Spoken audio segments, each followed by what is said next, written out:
So now that we have a basic understanding of what topics, main ideas, and details are, I want to give you a process to identify those. I want to give you some very clear steps to get to those. And so with the topic, if you want to find the topic of a text, a message, a piece of work that is conveying an idea, just ask yourself, what is the basic subject? What is this about in as few words as possible?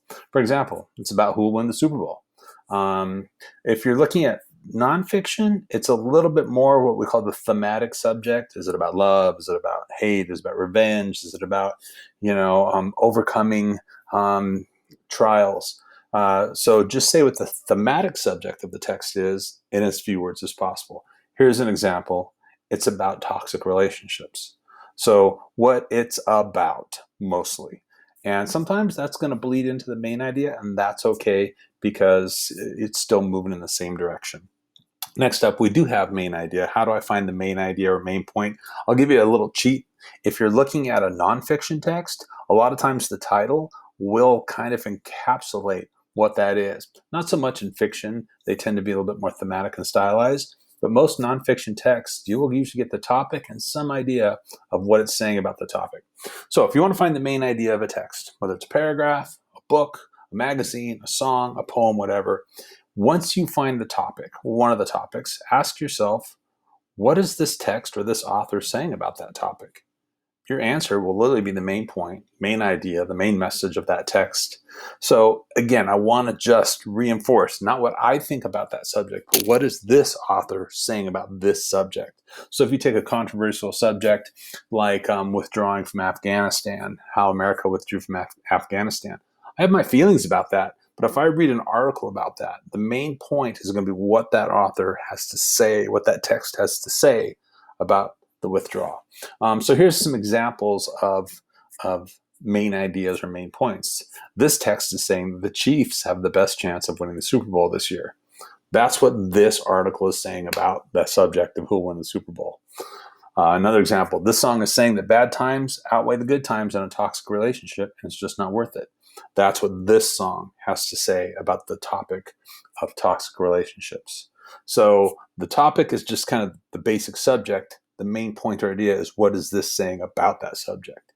And then when we get to supporting details, if you want to find the supporting details, just ask yourself, how does the author explain why?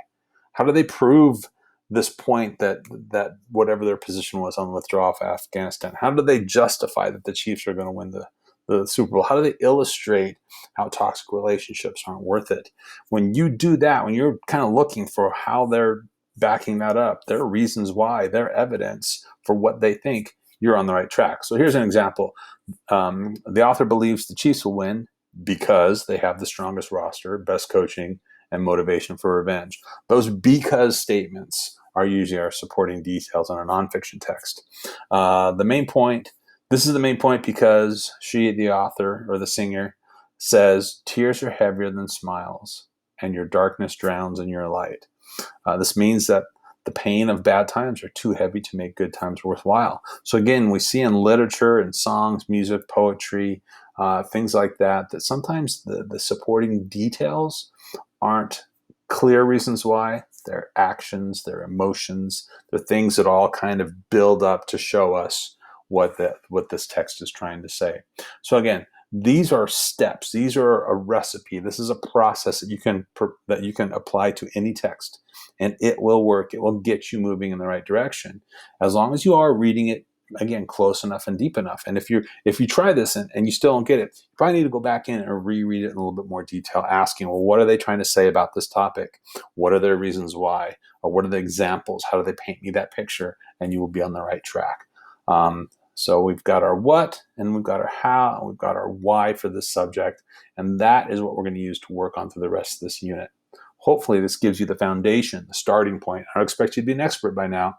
This is a kind of a jumping off point. This is where we're getting our tools to work with these ideas a little bit more in depth.